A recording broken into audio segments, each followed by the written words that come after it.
Hey, and welcome into the Big Ten Huddle. I'm your host, JR. I've got a lot to talk about going on in the Big Ten. It is the Power Rankings basketball episode, and listen, this show just kind of keeps getting pushed back a little bit later, because it is so darn hard to do these power rankings. Like, we got Rutgers beating Penn State. We have Indiana losing to Nebraska, which I think some people saw that coming. It wasn't the most surprising thing in the world. But at the same time, you also have Ohio State beating Rutgers just a week ago.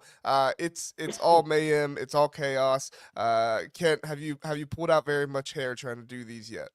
I, I'm kind of just throwing my hands up now and just saying this is what it's going to be, and I'll come on here and try to defend it the best I can. But hey, I, from last week to this week, it got even hard. It gets harder every week, but when there's so many non-conference games and then there's so many teams that there's some teams that didn't even play this week, and then it's like, well, I Right. don't know where to move them because of what other people did. It just makes it impossible. So I just try to put together the best list that I can, and then come on here and see if I can defend it. And if I can't, then I'll make changes. I didn't tweet it out yet. I made that mistake one time. I tweeted it out before the show, and then I wanted to change something. So I'm gonna wait till after the show in case you convince me that I need to move somebody. Okay. All right. I think that makes sense. Well, let's just get into it. So we both have UCLA at the top. They get that win over Arizona, which is not like the most impressive win in the world. Arizona is a nearly top 30 Ken Palm team, I believe. I think they're 31, if I'm not mistaken. So they're up there, but they are 4-5, I think is the record right now. So they've not been great. Wisconsin did beat them earlier in the season, so I did maintain to keep giving Wisconsin some credit by having them at seventh. But I mean, to me and you, UCLA looks like the best basketball team in the conference right now, or you just like they have the best resume so far. What's your thoughts on UCLA? It's a combo. I've always thought that they were going to be a top four team in the conference, even in the offseason. I thought that. But with the results, I feel like, and maybe I'm giving a little bit too much credit to like a 2-point win on the road at Oregon, but I think Oregon's really good too. So, yeah, it's a little bit of the resume and a little bit of like what I'm actually seeing as like one of the best teams in the conference. So it's a combo of both. For sure, for sure. I think it's so interesting. UCLA doesn't really have that like star player, right? Right. Like when you think of Michigan State, you think of Jaden Akins. When you think of Illinois, you think of KJ. I was gonna try his name, but I'm not gonna try it. When you think of Oregon, you think of Nate Biddle or Jackson Shellstad. You think of Penn State, you think of Ace Baldwin, you think of Purdue, you think of Braden Smith. Like there's all these kind of star players that you can think of for other teams. I mean, UCLA has Dylan Andrews. I guess that's probably their star player, especially after hitting the buzzer beater against Oregon. But it seems like a really well constructed, put together team. They fell to New Mexico earlier this year, and that was tough. But they feel like a team that's just very solid team, and it feels like Mick Cronin has his boys playing well. So I can't fault him too much for it. Now our next three: Michigan State, Illinois, Oregon. That's my order. Your order is Oregon, Michigan State, Illinois. Talk me through Oregon above Michigan State and Illinois, because I have Oregon below Michigan State, Illinois. So with the Oregon and Michigan State, I had Oregon in front of them last week, and they didn't. Excuse me, they didn't lose this week. They actually lost that game to UCLA last week. So I know they got an easy win against Stephen F. Austin, but Michigan State didn't play this week. So I felt like for my rankings, you had them already ahead last week. So I understand why you have it the way you did. But for my rankings, I just kept it the same as what I had last week. There really wasn't any movement for those two teams. And then I think I can't remember, I had to pull up the tweet, but I think I had Illinois a little bit lower last week. You had them like And seventh, if I remember correctly. yeah, so as far as that goes, I just bumped them up, but didn't think that it was enough to get ahead of Oregon or Michigan State.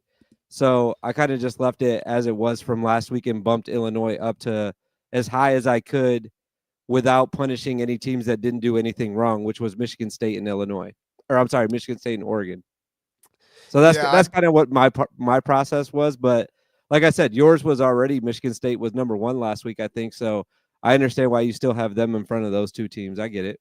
Yeah, I also moved Illinois up quite a bit. They had the win over, oh, who was the win over they had at the beginning of the week? Wisconsin. They had the win over Wisconsin, which I think propelled them forward, and then obviously the close game with Tennessee, which honestly, if Illinois could just figure out how to inbound the ball, they beat the number one team in the country that many people are saying just looks unbeatable at this point with how well they play, and also like for me, one of the reasons why I put Illinois so much higher, despite losing, I didn't do this with every team, right? I mean, I barely moved Rutgers. I don't even think I moved Rutgers, and they won 2 games this week. We'll talk about them later on. But like for me, Illinois this season, their biggest deficiency last year was defense, and that was their greatest strength in this game against Tennessee. Now Tennessee's not the most potent offense in the world, so it's not like, this was the best defensive performance you'll ever see, but the defense that they were able to play, the bad shots that they were forcing Tennessee into, I felt like this was a game Illinois was good enough to win. I think they were the better team in this game. It just so happens to be at the end of the game. Like I said, they can't inbound the ball. KJ goes 1 for 2 from the free throw line, and then they can't play enough good defense there at the very end to stop the what was this Brian Barney or something. I forget his name, but the Tennessee player who got the wide open layup. There, I guess I shouldn't say wide open. Felt like it was open Yeah. enough for him to hit it, but still, like, so for me, I overall came away very impressed by Illinois, and I can't deny the fact that I feel like Gainey. Thank you, Philip. I can't deny the fact that I just I feel like Illinois is going to win the Big Ten this season. I feel like they are the most talented team. They have to gel and work together and get through some of this. They have freshmen on the team who are really older than freshmen, but yeah, what's your thoughts there, Kent? You think Illinois is the best team in the conference talent wise, or am I off? Yeah, I think it's arguable because like what you just said with UCLA, they have so much depth. Like they have so many guys that can come in off the bench and still give you really, really productive minutes. And I think that maybe like if you just matched up the starting lineups, Illinois probably has the most talent. But I still think that UCLA is deeper, so I kind of lean UCLA on that. But yeah, still very talented roster, and like you were kind of alluding to, like not every loss is created equally. This was a loss that you could say, "Oh wow, this team can compete with anybody in the country." And that means that they can definitely compete with anybody in the Big Ten, so they have a chance to win it. So, yeah, I feel like I came away from that game, and then you combine that with, the Wisconsin game from Tuesday night, and you say, well, they just had a really good week. Even with the loss, they still had a really good week and were super impressive. So that's why I was able to confidently bump them up to number 4. And yeah, I've been saying that the whole time. I thought Illinois was the best bet as far as like the Vegas odds go in the offseason to win the conference because they were, at some points I feel like they were like 6th or 7th in the odds, and I was like, man, they legitimately could win it this year, and that's a good bet to place for Yeah. if you want a return on your investment, I guess is what I'm trying to get at. No, for sure, for sure. I think Philip does a good comparison here. You rank the talent between UCLA, Illinois. The top 3 spots are all Illinois. I'd venture maybe even the top 5 spots. I think the top end talent of Illinois, like just pure basketball talent, is better. But you look at UCLA, they have the college, the guys that have been in college now multiple years starting, playing, not just at UCLA, but at other programs. They kind of have, that experience you need. So, but I think at the end of the year, we will see Illinois be better. But you're Well, I right. I think mean, that UCLA in their experience and their depth as well is something that's hard to get by. yeah, it is hard. It is hard to argue that, even though I am doing it, that UCLA's talent is better. I'm just saying that they have more of it. Like Yeah, none of the like what Philip's saying. Yeah, sure, the top guys are definitely better. Like KJ could legitimately win Player of the Year this year. I think that he's the front runner right now. In my opinion, he is. for There's a Big few Ten other Player of guys the that Year. could challenge him, but yeah, if you have the best player in the conference and then you have a couple of other really good players, for sure that talent at the top end is going to be better. I'm just saying that in a game late in February, I like to have a team that if there's foul trouble, we can bring in another guy that is still going to give you great minutes. And I still think that UCLA has that, but it's not like I'm saying UCLA is way more talented than Illinois. That would be crazy. Like Illinois is still a extremely talented roster, and they're a very good team. So Yeah. Sonny says, "Good morning, Jr." Thanks, Sonny. Appreciate you being here.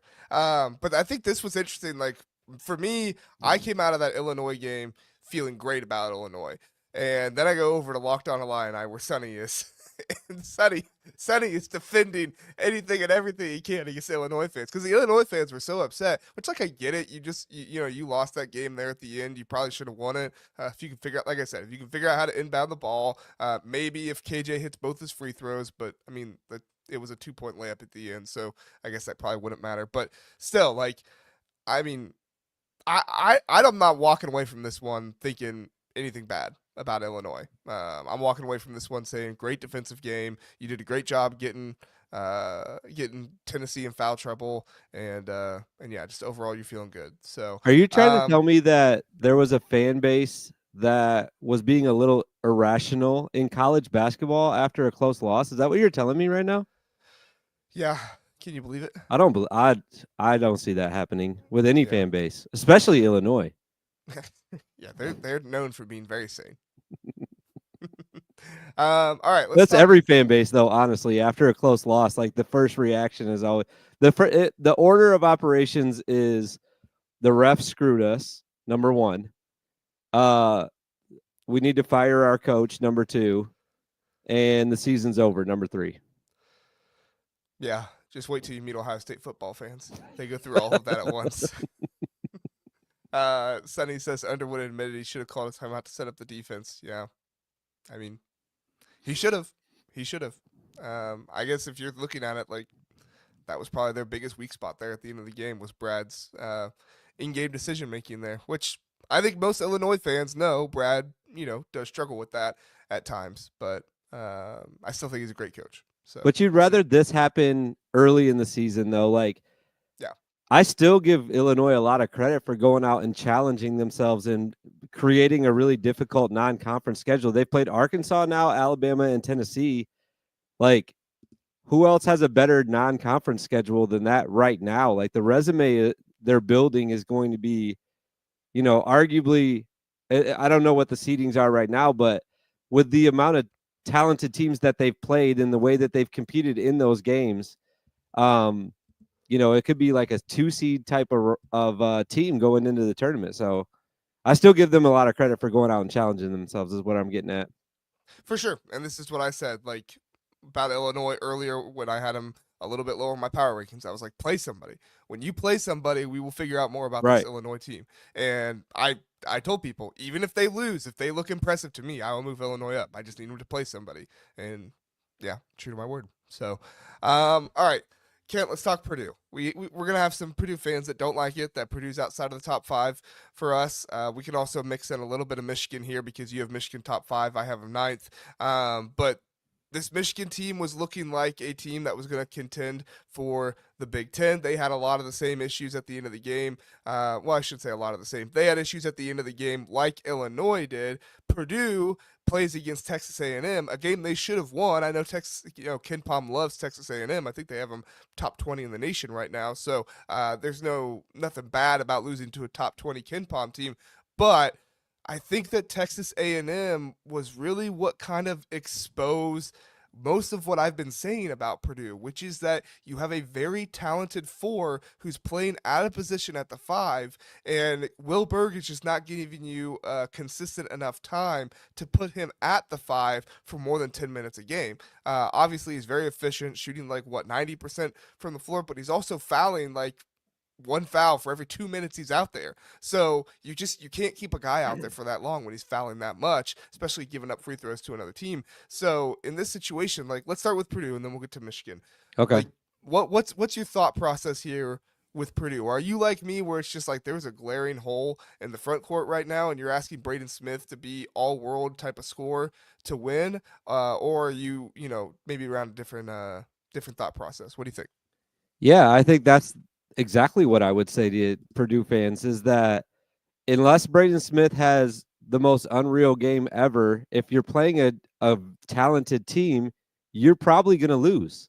Like, I know where you said we'll start with Purdue, but I think Michigan is definitely better than Purdue right now. I don't know if that's really a conversation. To me, it's not. I feel like if they played tonight, Michigan wins by 10, so I feel like I'm pretty confident about where I have my rankings. I said this last week on Twitter a couple of times. The top 7 teams I think could still win the conference. Now, I have Purdue at 7.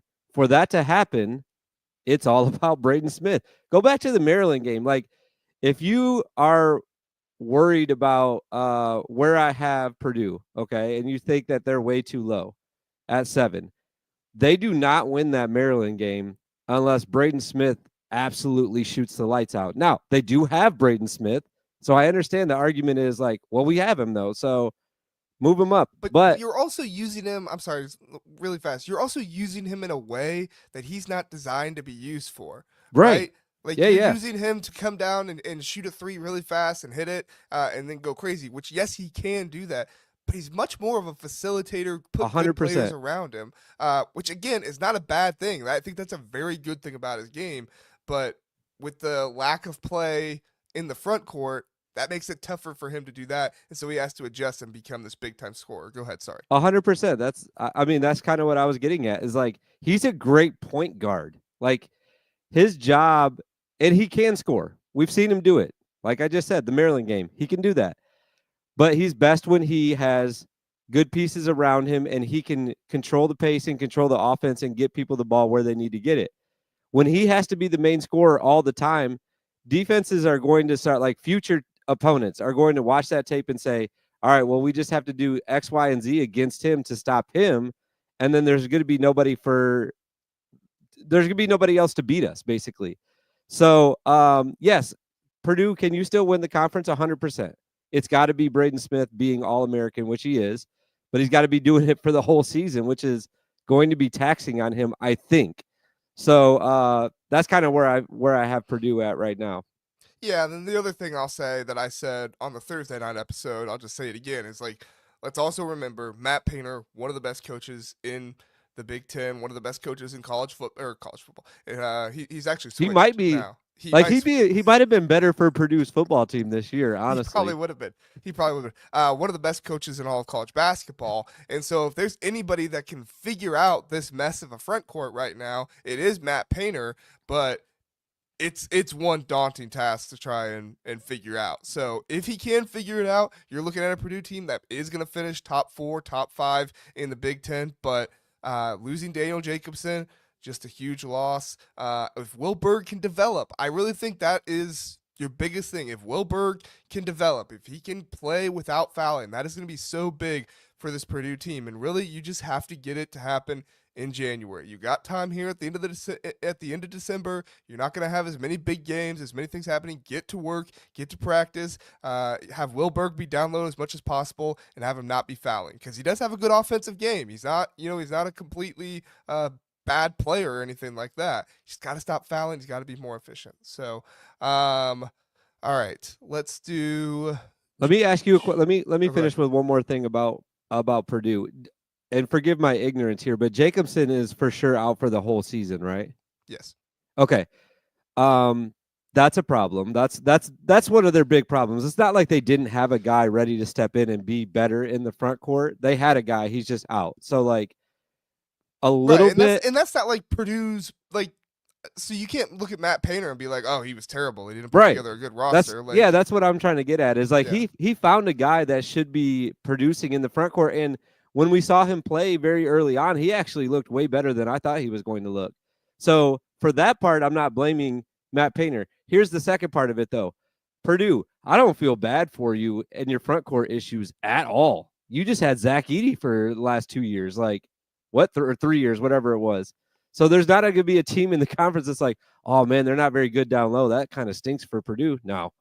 After what you guys just had, like no one's going to feel bad for you guys down low whatsoever. So that's my second part. But going back to Michigan, I wanted to ask you why are you knocking them down so much?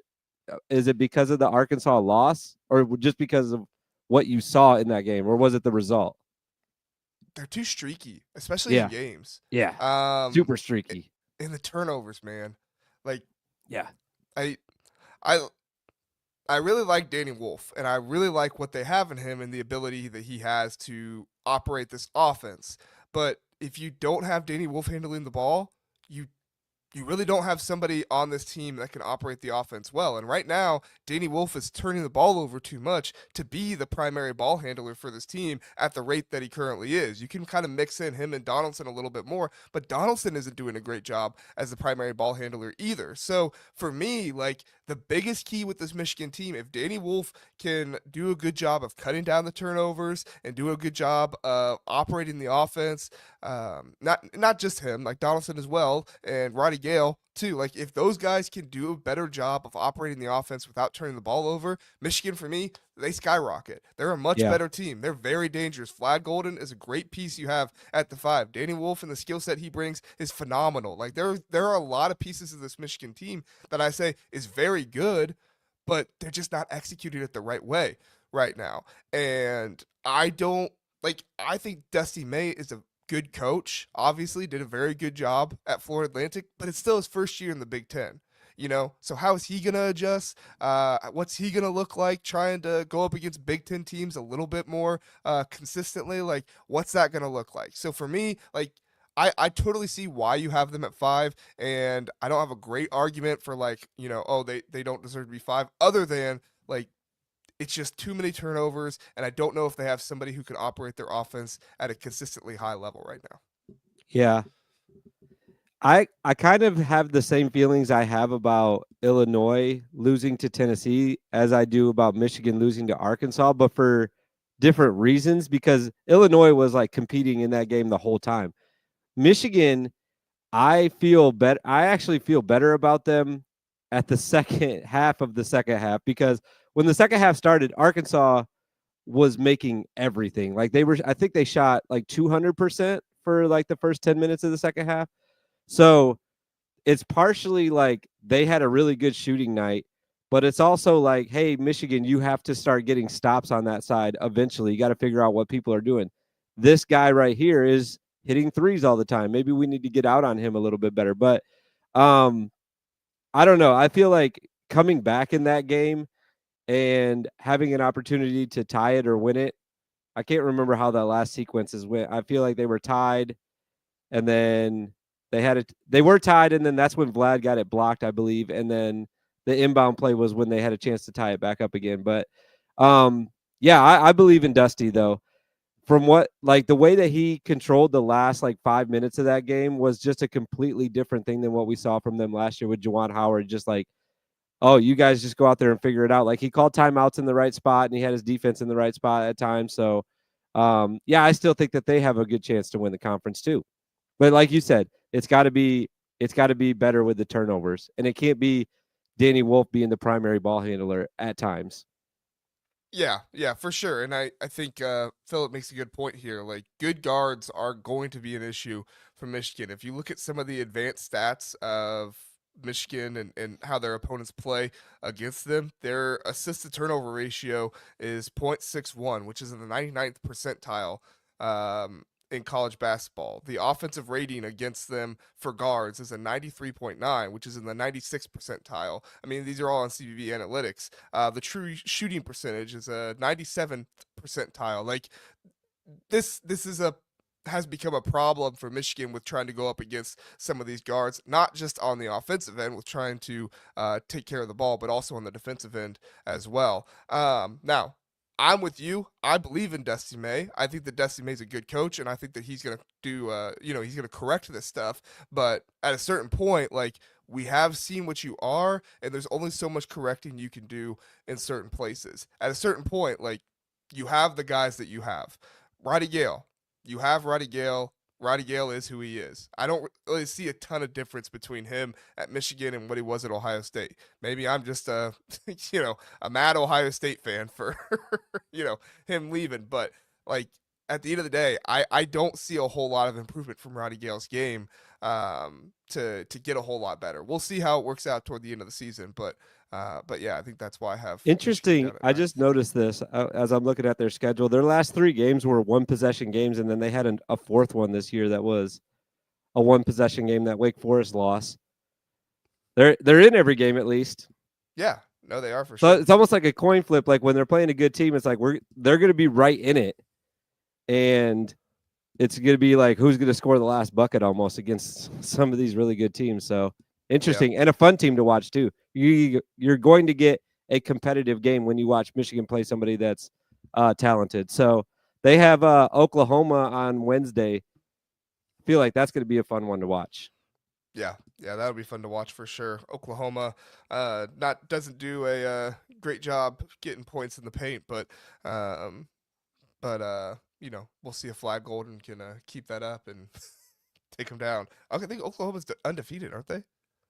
Are they? Yeah, they're 10-0. I just looked it up. That Yeah, changes Oklahoma's Wednesday. 10-0. That changes I Wednesday. don't know. There you Maybe go. not. Maybe they win still. All right. Do you have anything on Northwestern, Nebraska, Iowa? I mean, we can skip straight to Indiana if you want. Do you have anything on the rest of those? Maryland? Anybody there? You have anything on before we get to Indiana? I mean, I have to talk about Northwestern every show, or else I'm not doing my duty as the main flag carrier for Go for it. Northwestern. Brooks Of course. Barnheiser got his 2 front teeth knocked out. Did you see that at practice this Uh, week? He had to have surgery the other day. yeah, I heard that he had surgery. I didn't know he got his 2 front teeth knocked out. That's Yeah, he did that, and then he scored 20 points against Georgia Tech. So my guy Brooks, just he's really like the people's player, you know, like he's like a guy that we can all get behind and say like, all right, he's one of us.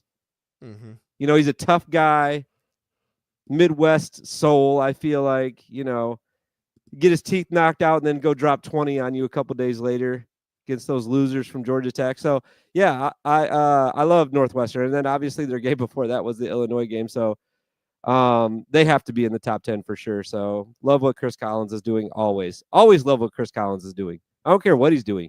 He could be crocheting, and I would love what he's doing. He'd be great at it, I think. All Brooks wants for Christmas That's is his great, 2 front Philip. teeth. He had like a mouth guard or like a mouthpiece, I guess, that was like 2 fake front teeth. Oh And yeah, then like after the game, there was this like badass photo of him like he had it hanging out of his mouth, and then there's just a big gap in his front teeth. that's And I was like, hilarious. dang, that dude is so cool, man. Just want to be like Brooks Barnheiser someday. Man, how hard were they going in practice to get both his teeth knocked out in practice?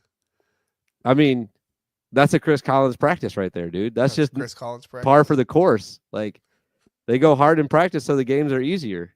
There you Duh. go. There you go.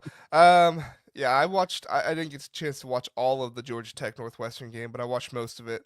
And yeah, that seemed like a game where Northwestern was pretty much in control for most of it. Georgia Tech kind of came back there at the end a little bit, but I mean, when I say came back, they still won by 11. So, come back. Yeah.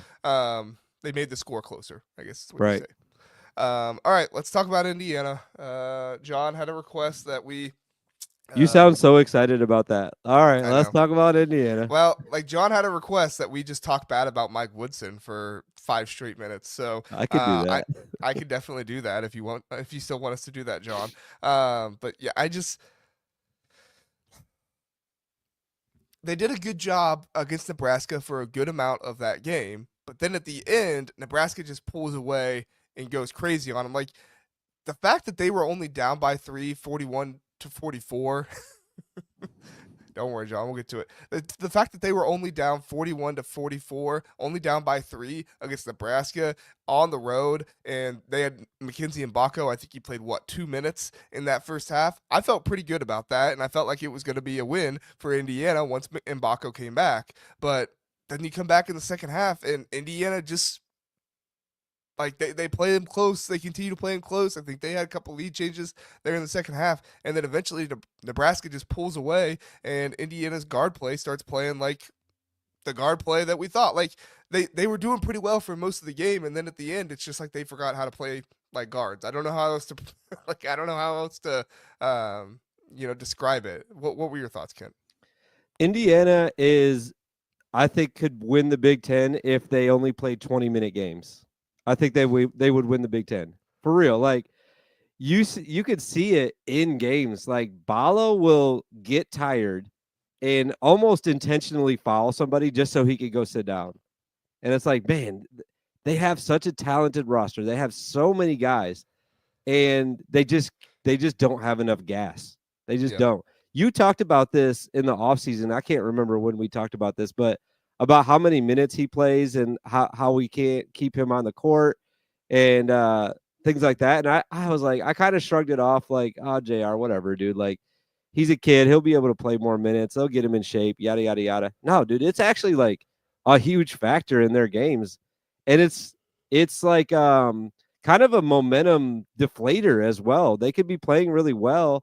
And then a couple guys get like, okay, we're gassed. We got to go sit down. I'm going to foul somebody, or we're getting a little bit of foul trouble. And it's over. The other team just takes over once that happens. So I still like Indiana.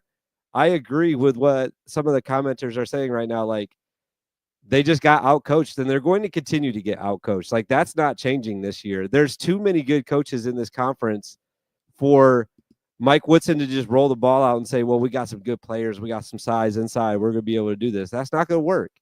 You got to be able to make adjustments. You got to be able to put guys in the right spot when somebody else goes down with foul trouble or if they're tired or whatever.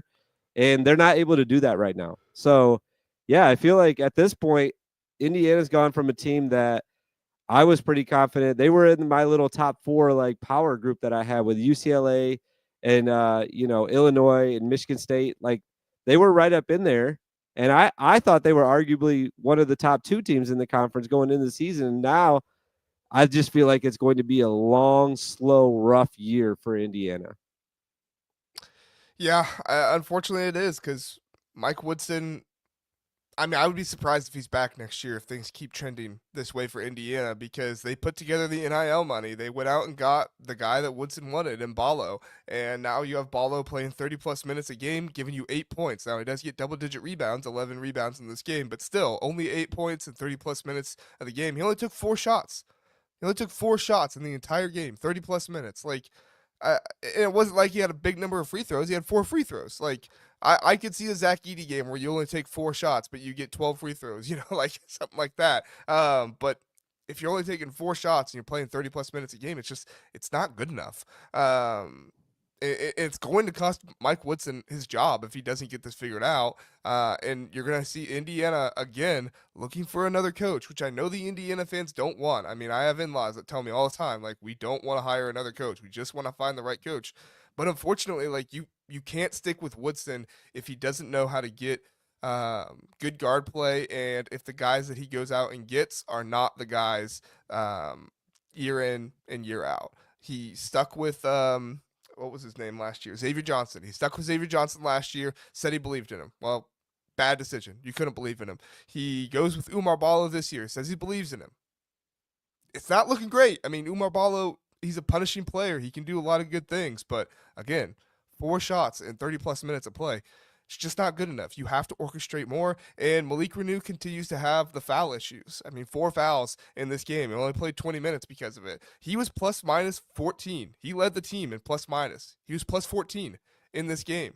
But when Malik Renew came out, that's when you saw everything go downhill for Indiana. I mean, God bless Miles Rice. Miles Rice was doing everything he could in this game. 20 points for him, 4 steals, and how many assists did he have? He only had one assist, so he wasn't doing a great job passing, but I would also argue wasn't doing a great job getting help either. Like, there was not a whole lot of help being offered for him out there. So especially after Renew fouled out. Not fouled out.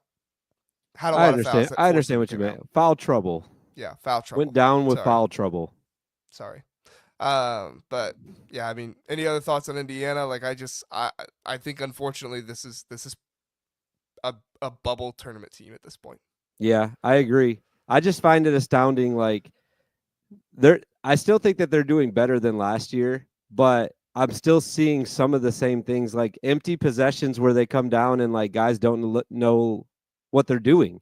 And I find that fascinating that there's a Big Ten team that could have even a single possession where you come down and say like everybody isn't moving and knows exactly where to go. To see that ever from a Big Ten team is a little concerning, and to see it this much from Indiana is even more concerning. So, yeah, I just feel like they're a little lost, and like I said, it just could be a long season for them. I feel like I could be totally wrong. They might turn it around and just win the next 12 games. Who knows? But I don't forecast that. I like John's idea. Let's have Coach Signetti coach the basketball team, and then Painter coach the Purdue football team. Oh my Have a God. nice little rivalry there. Signetti would have these guys rolling right now. Yeah, that he would. Could He you would. imagine? They should. Be, Oh my God, dude, that's a great idea, John. I do. I saw it. Yeah, they'd be winning 100 to like 3, and this would be him. How'd you get that picture up so quickly? I have it ready. I have this one. You There's have very that few ready to go pictures I have whenever. saved just at all times, ready to go. That's one of them. So. That's Oh, I hilarious. love that moment. All right. Probably got 2 more teams to talk about. Okay. Ohio State and Rutgers. Let's start with Ohio State because I don't have a whole lot more to say other than bad. Ohio State Yeah, is that's exactly what bad. I was gonna say. Bad. Illinois, you got credit for playing close and probably you should have won against the number 1 team in the nation. Ohio State, you get no credit. You went out and again got trounced, absolutely embarrassed. And this time you had a week to prepare against the number 2 team in the nation. You could have at least looked competent in the first half. But no, you decided to put Austin Parks. You decided to put Austin freaking Parks on Johnny Broom or Janai Broom, however you pronounce his name. How Jake Diebler, answer for what you are doing to this program right now. I know Aaron Bradshaw's coming back, and I know that that's going to be big for them. Is he really? I thought he was gonna be gone forever. I thought he was too, but apparently Diebler's talking like he could come back here in a few weeks. I did not know that. But Bradshaw's not going to save him though. Like if you keep playing like this and you keep having game plans where you're putting Austin Parks on Janai Broom, like you're putting probably one of the best players in all of college basketball. I mean, he could win Player of the Year in college basketball this year. One of the best players in all of college basketball. You're putting your 3-star sophomore center who is still trying to figure things out, who just been thrust into a role because Aaron Bradshaw is out. It doesn't make He's any getting him sense. game ready, man. He's getting him ready. Okay. That's what's happening. Yeah. There's no better experience than game experience. What other cliches could I say? Yeah. No, I get it. And Fisherman's right. Like they did not have anyone else to cover him. I get it. But, like you had a week. You have to figure something out. Whether it's Sean Stewart, whether it's Devin Royal, whatever it is, whether it's doubling with Micah Parrish or something. Like you had to figure something out. And they didn't do it. They just left Austin Parks on an island with him, and Janai Broom ate his lunch. I just want to know if you feel better after that. A little bit. Okay, good. That's what I'm here for. The funny thing was when I was tweeting about it, I had Michigan fans talking like, "Yeah, that's what you get for thinking that Jake Diebler was a better coach than Dusty May." It's like, bro, Nobody you said got that. the wrong Ohio State fan. No, but I don't think anybody said that. There probably some stupid Ohio State fan that did, but Oh. Yeah, I don't know. You got the wrong guy there, dude. I was one of the few Ohio State fans that didn't like the hire. Yeah, man. I don't know what to say about Ohio State. Like, it's 2 of those games now in the last 3. That's what is concerning for me is that it happened twice. So now it's like, is this going to become a trend Right. for Ohio State where they get off to a bad start and they never fight back and it's just a blowout? So, yeah, Auburn, number 2 team in the country, you're like, okay, that's normal for that to happen, but you don't expect that to happen at Maryland either. Like, or as well, I guess I should say. So with it happening twice in the last 3 games, I'm just really concerned about that becoming more of a trend as the season wears on. So I still think they're a talented team.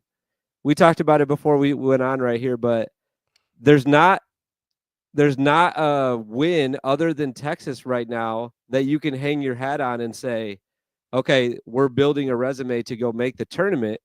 And there'll be some opportunities coming up, like Kentucky's still on the schedule. Like, I don't predict that to be a win for Ohio State, though. So what I'm getting at is they're going to have to be extremely good in conference for them to put together a good enough resume to say we should be in the big tournament. And I'm concerned that that's not going to happen. As of right now, I would say they're not making it. I know it's very early to talk about that, but what do you mean by extremely good? Like they would have to go. Like well, how many games have they already played in conference? 2, and they're 1-1. So they would have to. I think they would have to be like 13-7. I don't think they need to do that well. I think that they played a really tough out of conference schedule, and as much as They did struggle against Auburn. Obviously, they did play Pitt close. That came down to a buzzer beater. Trying to look up the other ones really fast. I'm, Like I'm just trying to I'm trying they're to do all the four math of right their now. So losses. they All four of their losses at this point are quad one losses. Look at me defending Ohio State now. I'm not trying to defend Ohio State, but all four of their losses at this point are quad one losses. Let's look at the Michigan State situation, right? Like to me, this just screams Michigan State and what they've done with their out of conference scheduling, where yeah. you lose even if it's by 30 points, you lose. To quad one teams, people look at that differently and say, well, you didn't lose to a quad three team type of situation. Like, I honestly think, and I'm not saying Ohio State's going to do this. I don't think they are. But I honestly think if Ohio State wins 10 games in the Big Ten from here on out, heck, maybe 9, I think they're in the tournament. But where's the wins at though? Besides the conference ones, like if you take the conference ones out, like what are they putting up on their resume on that graphic in March to say like this is a for sure tournament team? It's No, that's what I'm Texas, saying. They're a bubble team. right? But I think they get it over other bubble teams because they say, look, this team challenged themselves and they played all Okay, these quad one teams. So, like, in football, it's all about who did you beat and the wins and stuff like that. In basketball, with how many numbers there are and everything, it's so much more nuanced to where they say, well, playing a quad one team and losing is almost better than, you know, beating a quad three team by 20 or something like that. You know what I'm yeah, saying? Like, yeah. No, I and get I'm it. not sure, I'm not even sure if I agree with that, but that's just kind of the way things go. So, and yeah, I was looking it up earlier. Fisherman's right. Ohio State is 34th in net right now. So, like, they're still fairly high up there. It's just they haven't looked great. But I mean, if I'm looking at their schedule and where they can get 11 wins at in the Big Ten, you think they only need 10 more? Minnesota, they're gonna be Indiana. They're not. They're going. I'm not saying they're gonna be. They could beat Indiana, Iowa, Washington. Home against Northwestern could happen. At USC, Whoa, whoa, home whoa, against whoa, whoa. Nebraska. You had me until you said Northwestern. What's home? Home against Northwestern. Chris Collins doesn't Uh, care where they play. that's true. But I mean that's at least 6 or 7 right there. So you steal a couple more. Again, I'm not predicting that it will happen, but I'm saying there is a path for Ohio State still to make the NCAA tournament, even with some of these embarrassing losses. And who I just knows? want to Maybe they let you beat know Kentucky. that nothing makes me happier in the smack dab middle of December than talking about tournament resumes. I love it. It's not even Christmas This yet. like filled my cup up this morning. It's not even Christmas yet. I know. This was like a little pre-Christmas gift for me. There we go. There we go.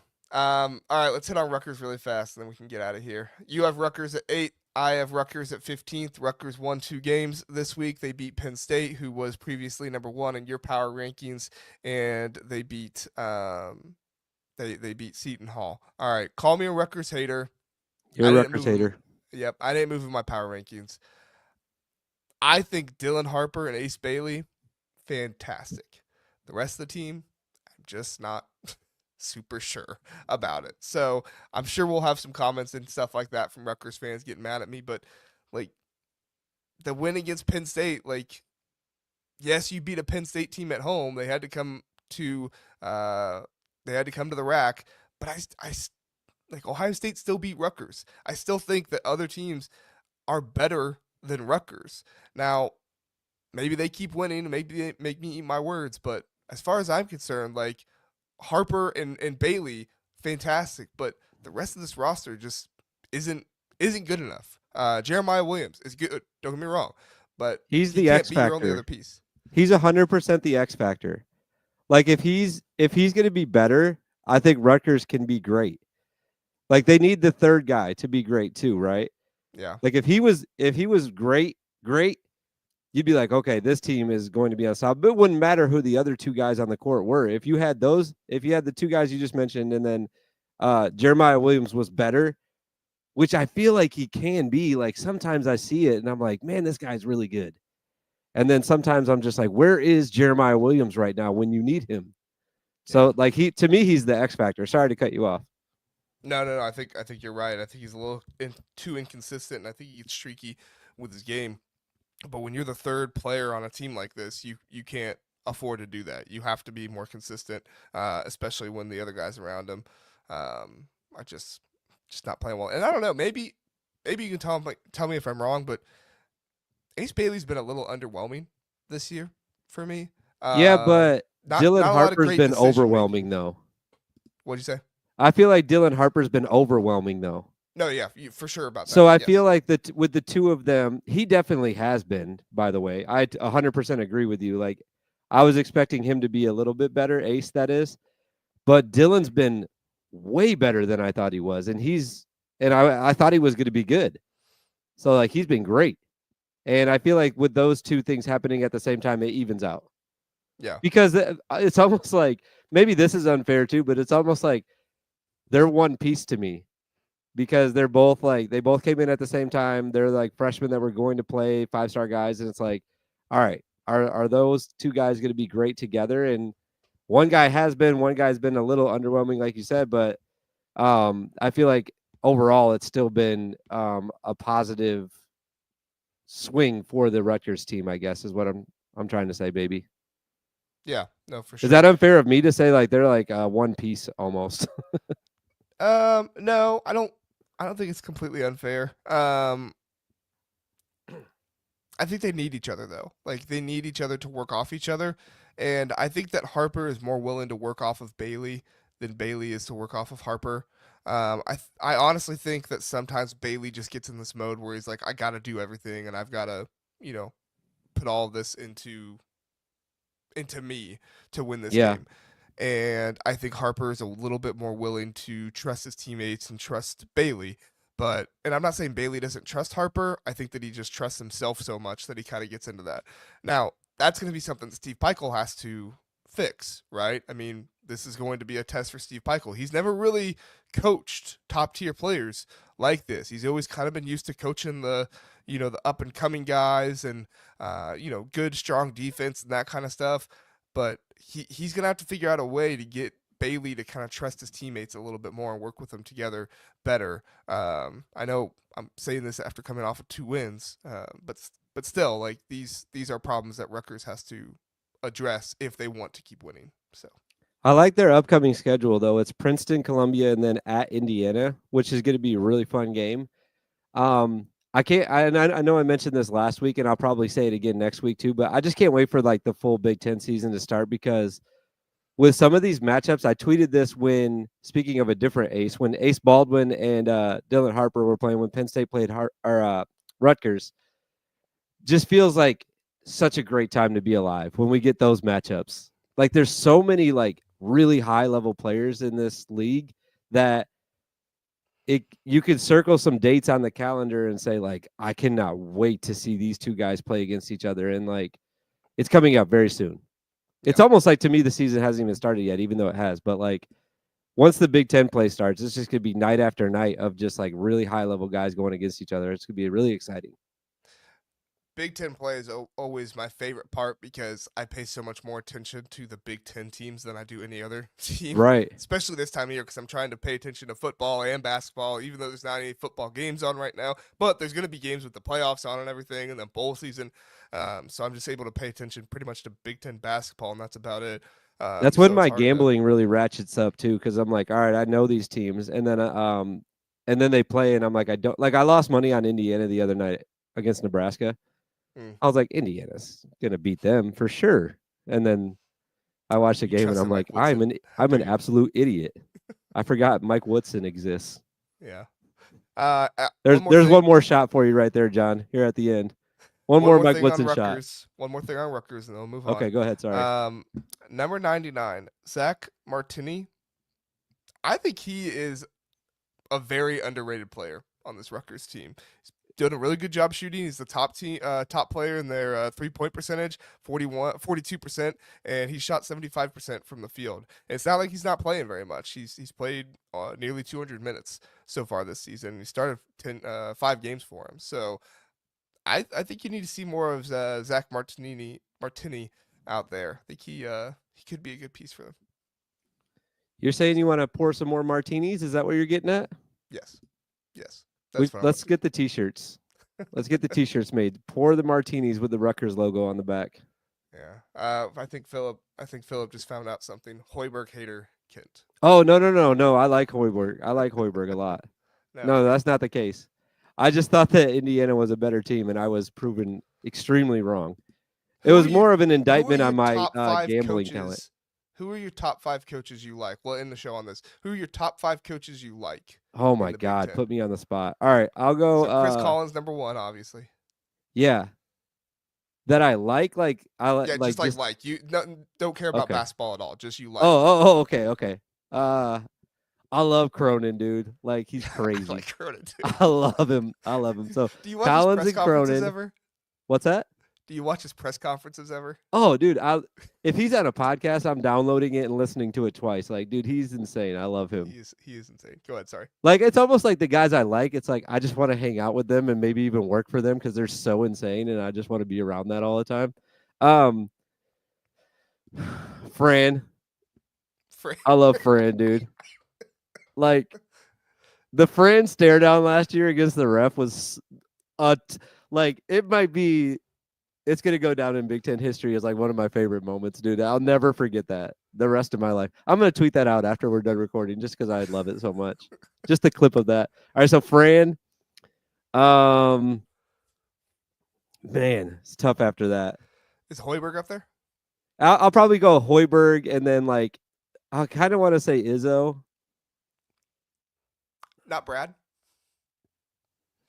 Brad's good too. Like I like Brad too, yeah. Man, that's tough.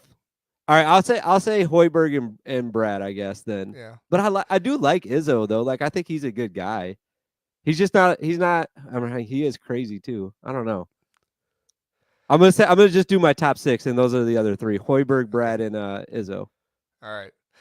Put your if you watch this after the fact, put your top 5 or 6 in the comments. Let us know. We want to know what you all think as well. Thanks so much for joining us. I will say Brad's gotten a little soft this year though in his press conferences. Like he's given other teams too much credit. Oh yeah, did you hear what he said about Chris Collins in the? No, what did he say? He just was like, he's a great coach. Yeah, get out of here with that, dude. Get out of here. I need Brad to be like mean Brad. Like our guys are terrible. We're gonna get better. That's what I need Brad to do. No, he knows that's not how you coach good players nowadays. You gotta work with them a little bit. That's true. That's true. All right, everybody. Thanks for watching. We appreciate it. Go check out Kent over at Casual Big Ten, Twitter, all those places. He does have a YouTube channel himself, so you can go to subscribe to that over there as well. We are going to be back again tomorrow night. Well, I shouldn't say we. I will be back again tomorrow night with Zach from Big Ten Football Talk, and we will be talking about bowl games, and we'll be looking at the transfer portal again, updating you on everything going on there. So thanks so much for joining us, everybody. We appreciate it. Have a good one.